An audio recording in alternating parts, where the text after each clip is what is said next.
protection and preparation. Boy, this is going to get good. This might not be for everybody in the room, but I know it's for somebody, because I tried not to preach this sermon. Every time I went to flip to something else, God made me keep coming back. So this is the one right here for somebody. Because you think when God sent you to a brook and made you pass oceans and rivers, he was holding you back. And then you went and listened to some fanatical neo-Pentecostal pimp preacher. I'm sorry, I'm not home. I'm sorry, I shouldn't have said that. Who tried to convince you that you ain't got bigger because you ain't got faith. Because they fed you some erroneous theology that the barometer of God being pleased with you is how much stuff you got. I'm in trouble now. So now you're running around, leaving the church that's helping you manage the brook, running to some other church that you think can help you shout your way into an ocean. Are y'all still in the room? Are y'all still in the room? I know y'all don't like this right here. You run to the church where they told you if you throw enough money on the altar, yeah, you're going to have a check in the mail in 4 days. It was already in the mail. You done ran to say, yeah, y'all don't like me now. Yeah, you done got convinced that because you ain't got bigger, you ain't holy, or you ain't got enough faith, or you ain't praying right, or you ain't speaking in the right tongue, or you ain't in the right church. But sometimes God has to take you to less to get you ready for more. I'm going to preach it here, because what God's not going to do is let your assignment outrun your maturity.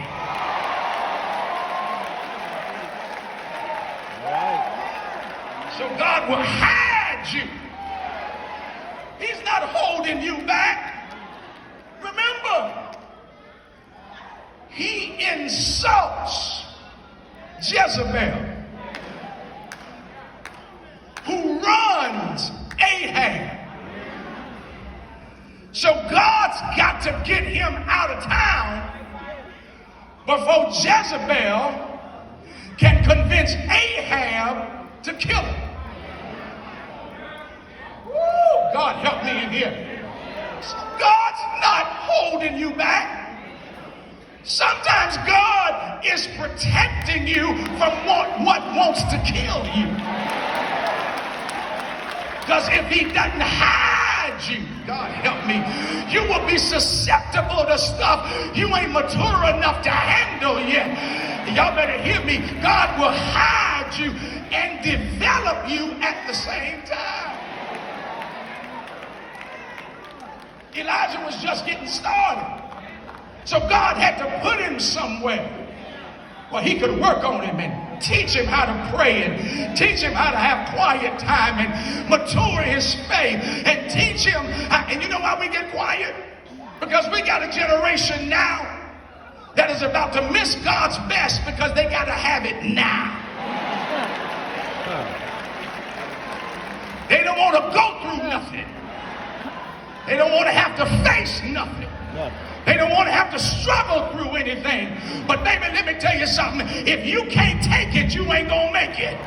Sometimes you got to learn how to take some stuff so God can grow you and mature you and prune you and purge you and grow you up. And here's the good news.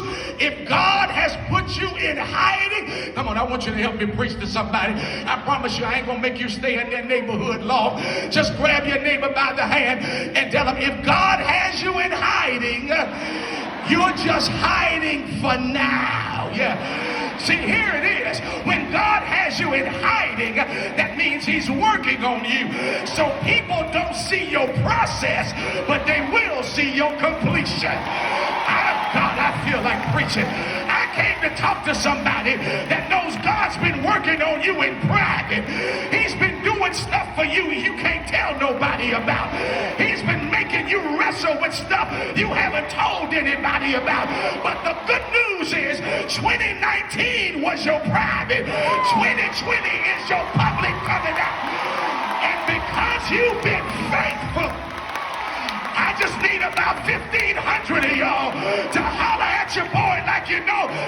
is your year to come out. God's been working on you. God's been maturing you. He's been hiding you. And this is your year to step out.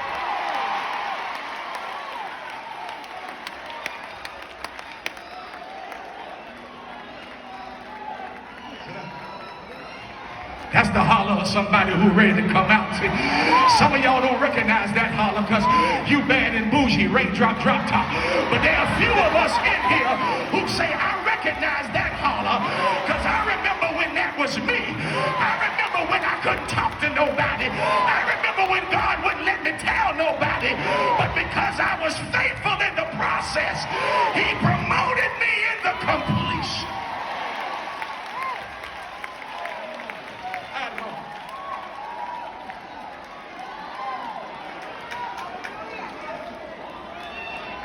One more thing to tell you. I'm rolling in D flat. All right. I'm an Omega, D like dog, D flat.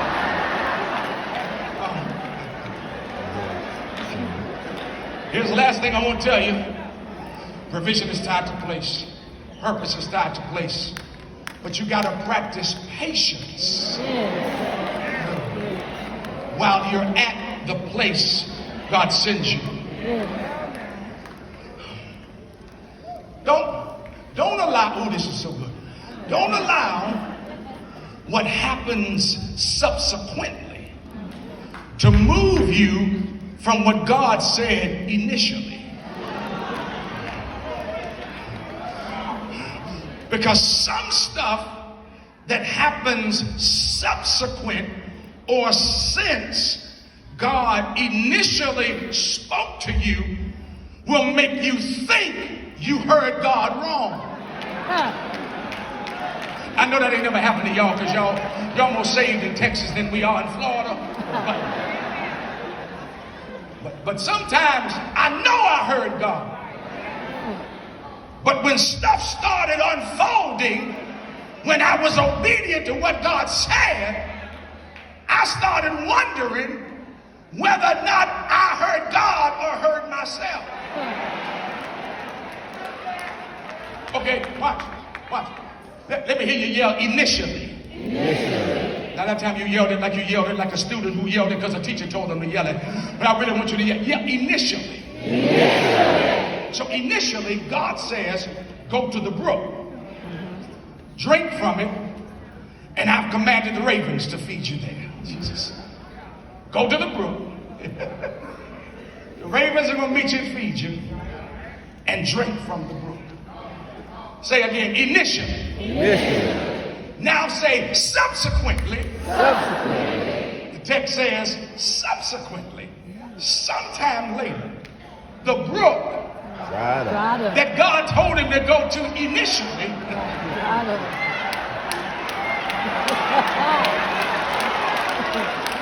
dried up. Can I ask you a question and you promise to be honest with me? Have you ever experienced a definite leading of the Lord and all goes well for some time and then subsequently something goes wrong? And it seems to happen at the worst possible time. The brook dried up after God promised to look after you. The source of your livelihood and well-being begins to dissipate and disappear. Can I help you? First of all, it said the brook dried up, but it never said the ravens stopped coming. Y'all didn't get it. Because God won't let everything break down at the same time. I just need a few of y'all who can say, God, I thank you that when that broke, this still worked. When I lost this, I still had that. When my family went crazy, I still had friends. When people were out of their mind, I still had a church. I just need about 300 of y'all who can give God a good praise that he didn't let everything fall apart at the same time. He left you with something to let you know he was still working. He left you with something to let you know he was still in control. Now here's what's deep.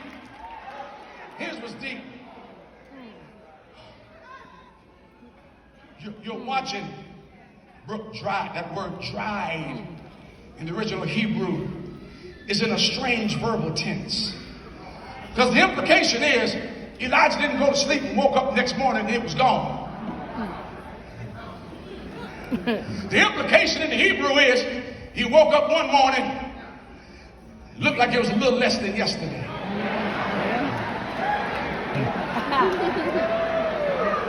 He woke up the next morning and looked like it was a little less than the day before.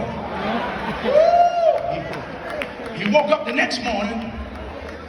Okay, now let me put a hermeneutic on it because y'all ain't getting it. You woke up this morning and there was a certain balance in your bank account.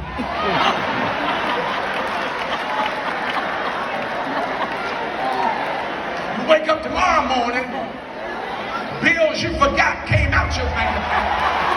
Yeah, I knew I was going to come get you. Then you wake up the next morning and the balance from the day before is gone. Y'all ain't talking to me in here. That didn't get you. You got married for better or for worse. God help me in here. And at first everything went well, but you went from being lovers to being roommates, and you watched it happen slowly. What do you do when there's a famine? So you know ain't no water coming to replenish. And God has given you no instruction that you can leave.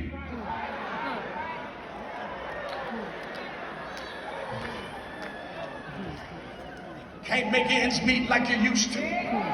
Short of what you used to have. Can't go where you used to go. Can't buy what you used to buy. God help me in here today. Yes. All I came to tell you is stay right there. I ain't got nothing deep for you. That word is what somebody came for tonight. Things ain't what they used to be, but stay right there. Because God is not the brook. God is the same yesterday, today, and forevermore. And if God is your God, it don't matter what's going away. God will keep you when everything else starts coming up short. See, that's why some folk don't understand your shout, because they know you got less than you used to have. They know your life ain't what it used to be, and they call you fake and they call you phony. They just don't know. You don't like where you are, but because God keeps making a way out of no way, opening doors nobody can shut, you keep on giving God the praise, even though your life keeps getting worse. I wish I had a praiser who could say, God, I ain't got what I used to have, but I still thank you. I can't go where I used to go, but I still lift you up. I can't drive what I used to drive, but I'm still giving your name the glory, because you're still God, and I don't praise you for what you give me. I don't praise you for what I have. I praise you for who you are.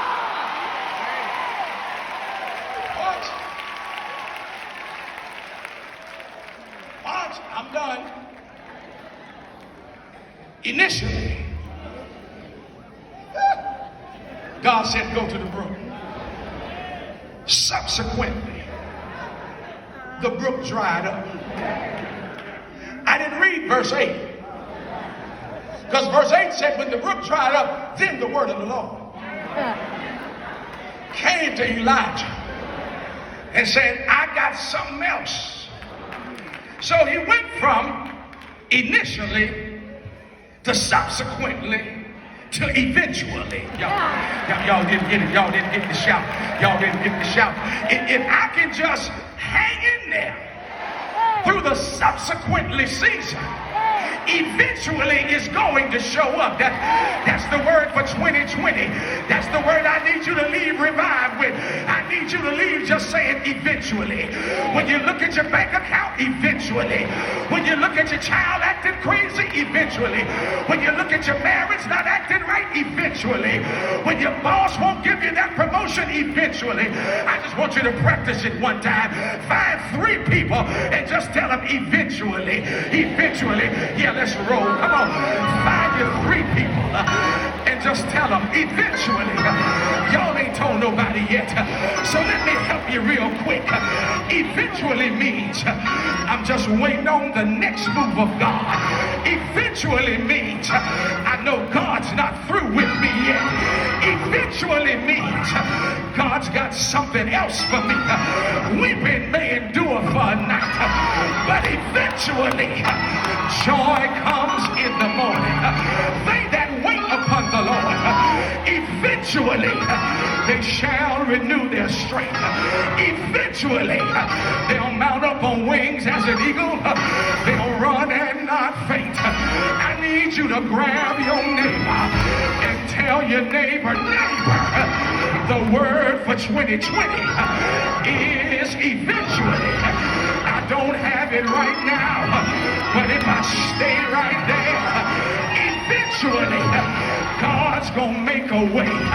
If I hold on a little while, eventually God's gonna bring me out. Good night, Concord. May the Lord God bless you real good. But is there anybody in here that can help me close this sermon? Stand on your feet. If you're gonna wait on your eventually, high five your neighbor and tell them I'm waiting right here on my eventually, because I know that the Lord is sufficient. The Lord is all powerful. The Lord is still watching me. I got to leave y'all alone, but would you do one last favor? Take one neighbor, take them by the hand and tell your neighbor, oh, neighbor, eventually, that was the wrong neighbor.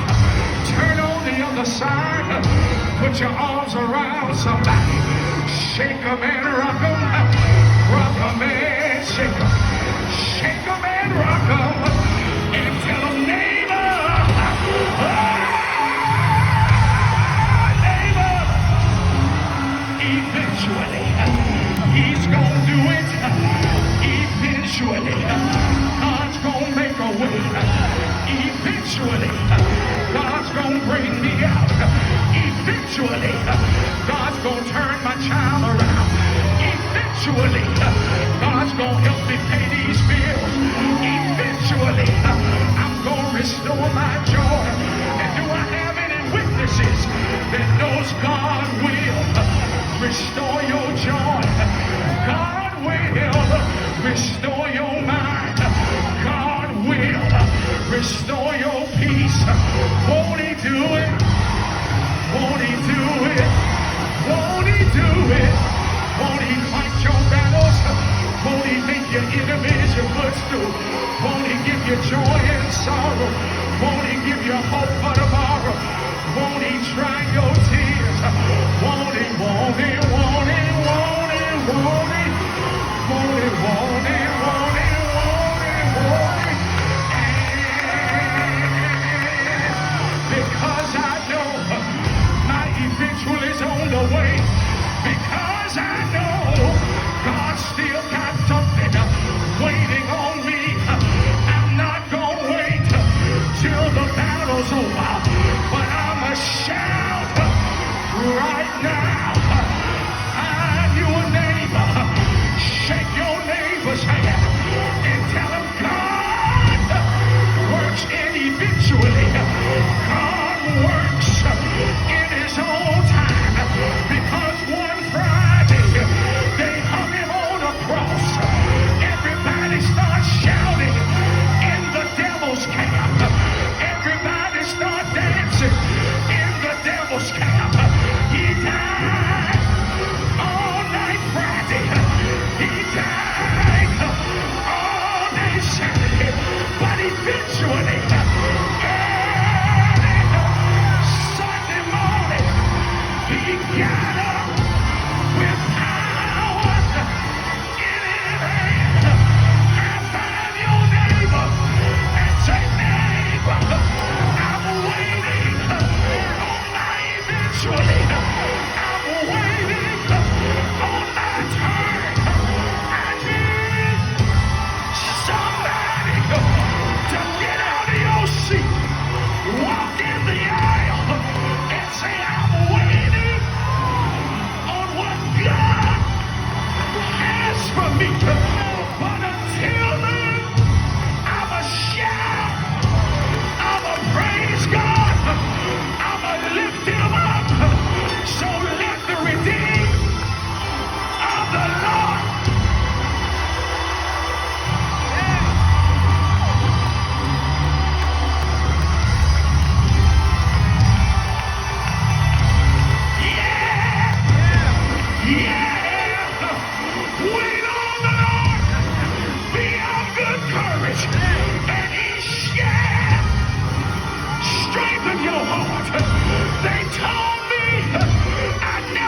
again. They told me I'd never sin again, but God had it eventually waiting on me. Receive it, receive it, receive it, receive it, yeah!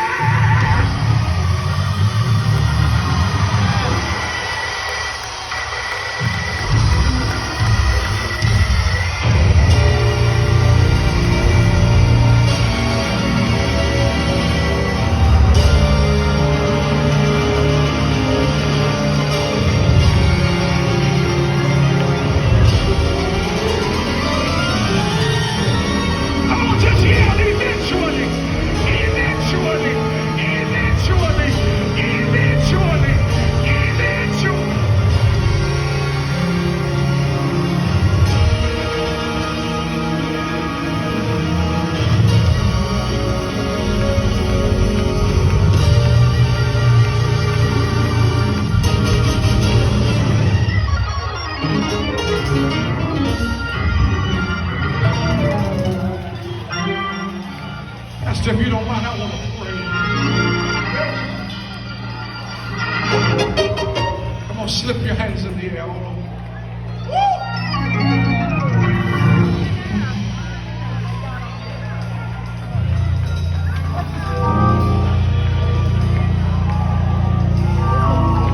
There are some of you who are getting anxious in your subsequently. Because things are drying up.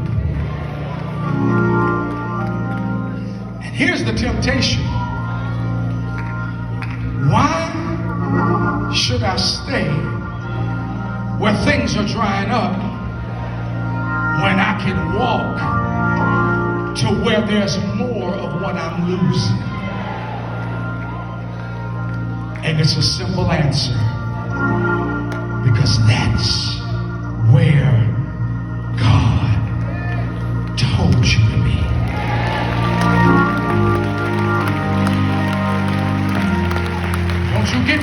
Don't you get fanatical. Talking about, well, the brook drying up must be a sign. Until God speaks to you. Come on, slip your hands in the air. Just play me something worshipful on the keys.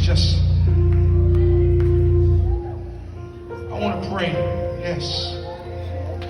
Woo.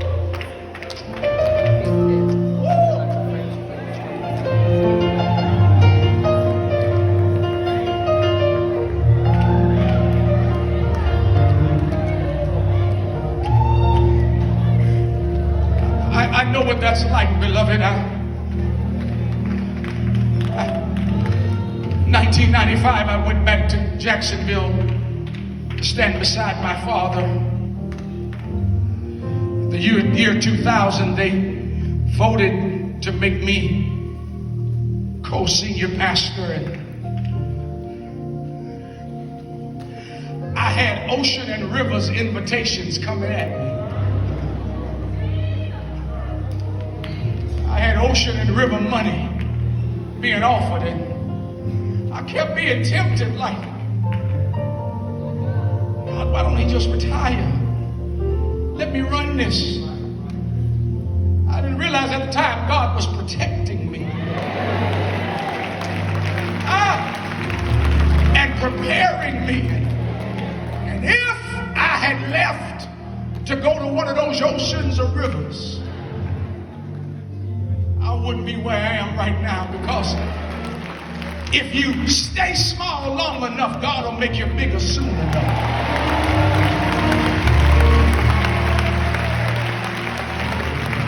I feel a tug in the spirit to pray for somebody's patience.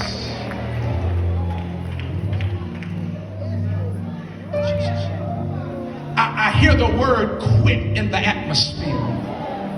God sent me all the way from Jacksonville on a bum knee with a torn meniscus, And he gave me enough strength in this leg to tell you tonight, this ain't the season to quit. He's gonna show you off. He wants to show the devil that he's still got some Jobs left in the earth realm. That no matter what the devil does to them, God says they'll still worship me. They'll still praise me. They'll still be obedient to my word. Come on, lift your hands. I just want to pray.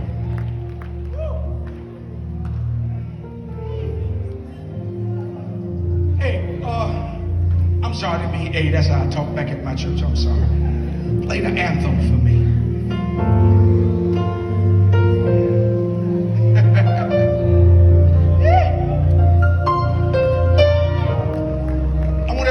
Before I pray, just to open your mouth and begin to pray and speak well of the Lord. Come on, just in your own way. Everybody doesn't do it the same way. Thank Him for your brook. Pray for your patience.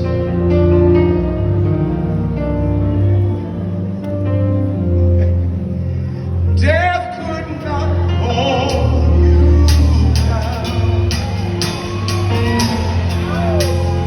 You are the reason, oh, seated in majesty. Come on, I need you to help me. You are the risen King. Come on, can we do it as one voice all over? Hallelujah. Hallelujah. Thank you, Jesus.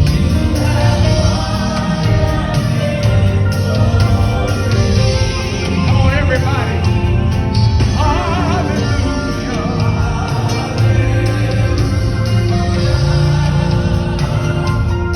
You have won it all. Come on. Death could not hold.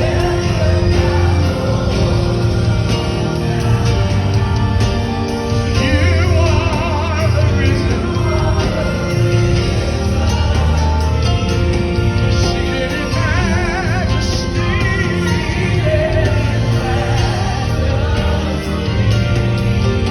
You are the risen King.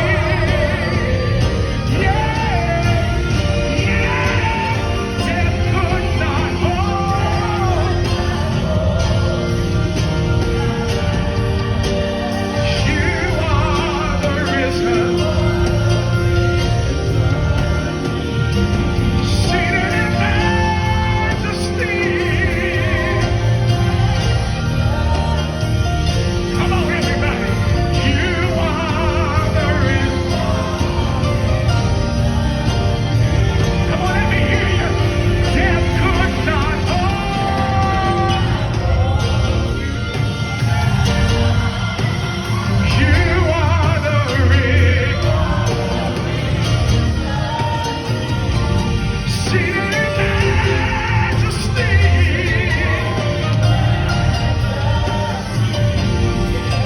You are the risen King. Everybody from the top. Everybody from the top. Just all voices.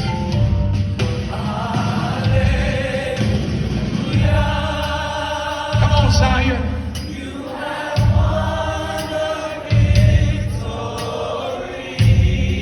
Come on, lift it up as a trumpet in Zion. Hallelujah.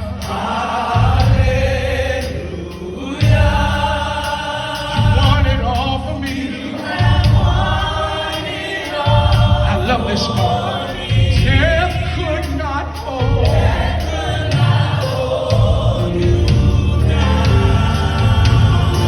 You are the risen, seated in majesty.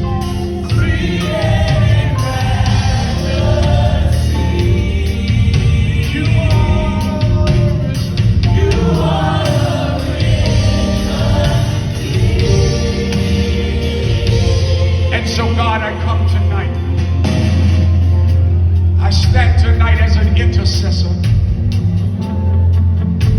We want to first thank you for giving us a brook to run to.